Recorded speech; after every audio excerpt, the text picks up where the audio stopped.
A quick forewarning here guys, this is going to be a very strange list. We're covering the most viewed matches on WWE's official YouTube channel, but they're not the classics you might assume they would be. As most pay-per-view bouts are only available on the WWE Network these days, those released for free are a little more offbeat and curious. From 41-man battle royals to star-studded 6-man tags, here are the most popular WWE matches on YouTube as narrated by myself, Jack from WhatCulture.com. Strap yourselves in.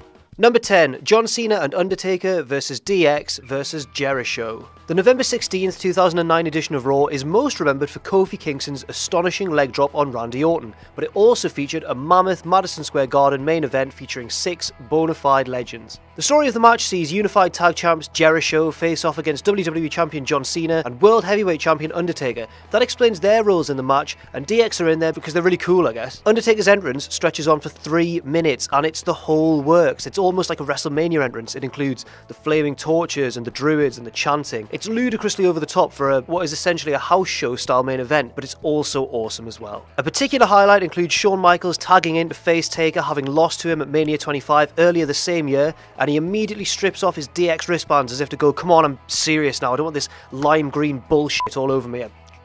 You, Triple H. Cena eventually picks up the win with an attitude adjustment on Triple H, but Undertaker then drills his partner with the tombstone after the bell. The pair would of course then go on to clash at... we're still waiting on that one. Number 9, and my favourite of the list, it's the ECW Monster Mash Battle Royal. Let's go. The Monster Mash Battle Royal represents the ill-fated relaunch of ECW in a nutshell. The man formerly known as Viscera and Mabel is first to go, almost clotheslined over the top by Kane, and then Kane just sort of sloppily chucks him out anyway. It's beautiful. Kane and Henry then team up to remove the Great Khali before the world's strongest man belly-to-belly suplexes Kane to the outside, the only legitimately exciting part of the entire match. From bell to bell, this bout only lasts a mere 4 or 5 minutes, but I actually had to fact-check that because I watched it and it felt like a hell of a lot longer. The only thing that could have really saved it for me would be the inclusion of the Yeti. Number 8, The Undertaker, John Cena and D-Generation X vs CM Punk and all 3 members of Legacy. There's an old superstition in wrestling that the man who loses the go-home match on TV will go on to win at the subsequent pay-per-view, but this main event from October 2009 puts that theory firmly to bed. A blockbuster SmackDown main event saw a Justice League of babyfaces from Undertaker, who I guess is Batman, John Cena, who's Superman, Triple H, who's, my DC knowledge is absolutely appalling. One of the big ones, put one of the big DC superheroes in there, and Shawn Michaels put one of the little DC superheroes in there. That works, yeah.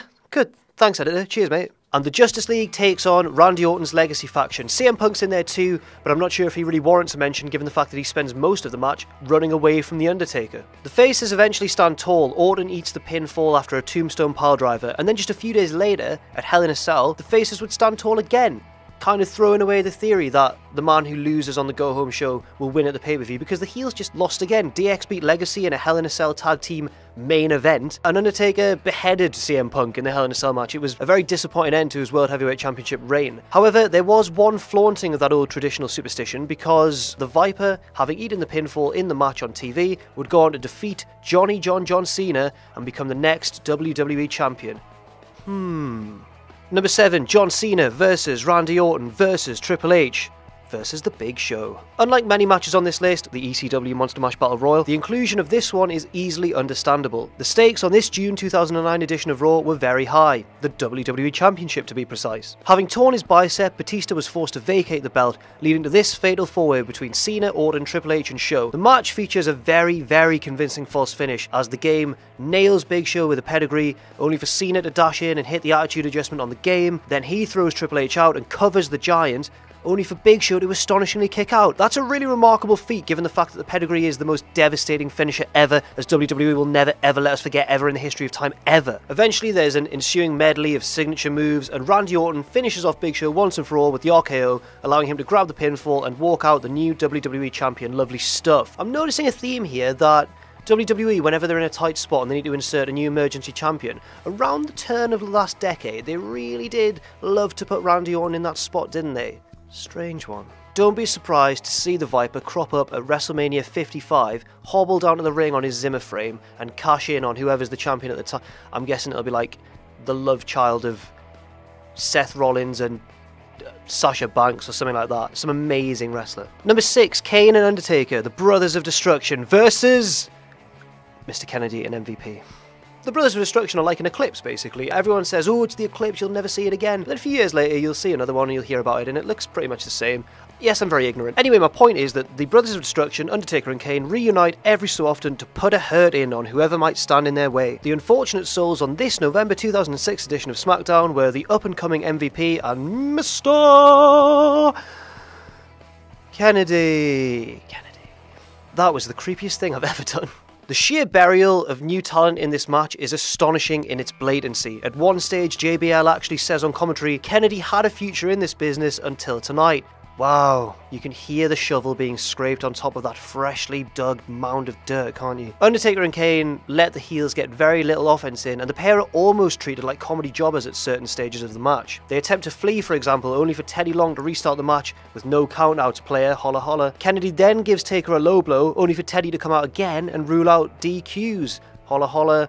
Player, holler if you hear me, that's not him. No prizes for guessing which team wins at the end. Number 5, John Cena, Batista and Rey Mysterio versus Randy Orton and Jericho. Tribute to the Troop specials are always unique, which makes this a very nice inclusion on the list. It's not all multi-man SmackDown main events after all. We've also got a multi-man main event from Camp Victory, Iraq in 2008. Of course, the match itself is pretty standard house show fare. If you've ever been to a WWE house show, you'll know that the wrestlers are sort of a lot looser and have a lot more fun, and you can tell that it's not as serious and tightly scripted as it is on television. We also know that we're not going to get any deep storyline progression on a Tribute to the Troop show. It's very much non-canon, if that term really applies to the world of wrestling. Some of the highlights include Rey Mysterio stage diving into the crowd during his entrance like a mini rock star frontman, Big Show losing patience with all his partners and storming out, and various hilarious miscommunications between the heels. It's almost like it's John Cena, Batista and Rey Mysterio versus the Chuckle Brothers. And if you get that Chuckle Brothers reference, I hope you're not a fan of them, because I've got a younger brother and they ruined my childhood. I hate those bastards. Those bastards! I hate you, Barry and Paul. I hate you. Christ, I'm around there. Number 4, Rey Mysterio again versus John Cena again. Now, whenever somebody mentions Rey Mysterio v John Cena, as they often do, barely a day goes by when I'm not accosted by somebody on the street asking about Rey Mysterio versus John Cena. The first match that springs to mind is often their 2011 clash on Monday Night Raw. You know the one where Rey had just won a grueling tournament for the WWE Championship, and then Cena just came out of nowhere and was like, oh, I've got a match against you now. Good luck, buddy. And then he beat him, and everyone was like, what the hell, Cena? What the fuck, you dickhead? Why would you do that to Rey Mysterio? He just won the belt. Why would you challenge him in the same night? What an arsehole. What a heel. That still pisses me off to this day. Ludicrously unfair pro-Cena booking aside, the 4th most viewed match on WWE's YouTube channel is actually a different Rey versus Big Match John clash. This 2003 edition of SmackDown saw Mysterio square off against a young tweener John Cena. John Tweener. John Tweet. Keep that in. John Tweener. I'm a genius. John picks up the win with the help of a mid-air low blow on a flying Rey before being jumped by an assortment of Paul Heyman-led heels, including Brock Lesnar, Big Show, A-Train, and Nathan Jones. G'day. He was shit. Number 3, the 20-man World Heavyweight Championship Battle Royal. Vacant titles often lead to very exciting matches on otherwise bog-standard editions of Raw or SmackDown. This 2007 Battle Royal for the World Heavyweight Championship sees an assortment of potential winners including Eugene, Funaki, Jimmy Wang Yang, and the Great Khali. There are also a few legitimate contenders scattered around as well, men that you'd realistically expect to win the match, like Batista, Kane, maybe even Mark Henry, and naturally one of those guys took the win and the title. No, just joking, the actual winner was the Great Khali. The Great Khali won the fucking match, what's going on? The Punjabi Giant eliminates both Kane and Batista simultaneously to win the World Heavyweight Goddamn Championship, and will go on to enjoy a long and very critically acclaimed reign. Don't fact check that last part, just trust me.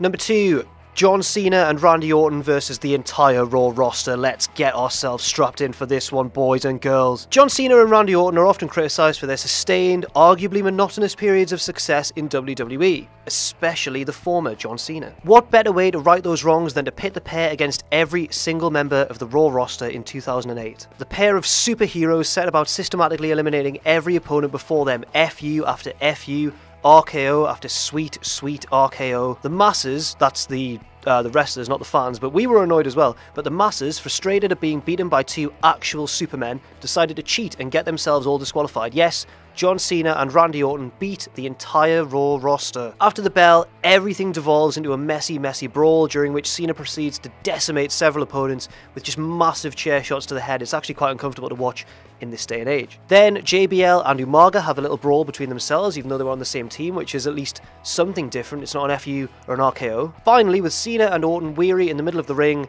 guess what happens? It's almost as if Reddit wrote this match. Triple H made his way out to the ring and just nailed either man with the pedigree. That's how it ended. It's like a sarcastic internet message board wrote that match. Cena and Orton decimate everyone, win the match, and then Triple H comes out and buries them both. It's utter genius. And number one, the most viewed video on WWE's official YouTube channel. It's a 41-man battle royal for a title shot of the winner's choosing.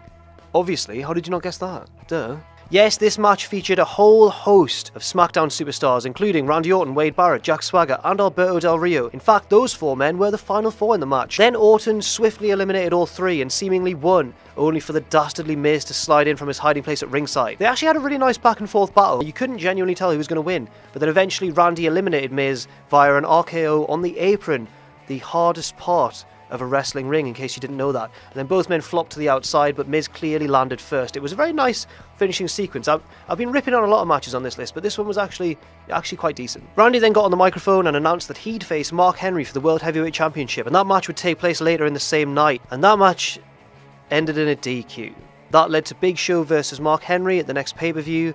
Clearly 2011 was an exciting time in the aftermath of the summer of Punk. Well, on that slightly sour note, that's all the time we've got. Those were the top 10 most viewed matches on WWE's YouTube channel. I hope you enjoyed it. Let us know what you thought in the comments below. I've been Jack from WhatCulture.com. You can follow me on Twitter at Jack_thejobber, and I will see you soon.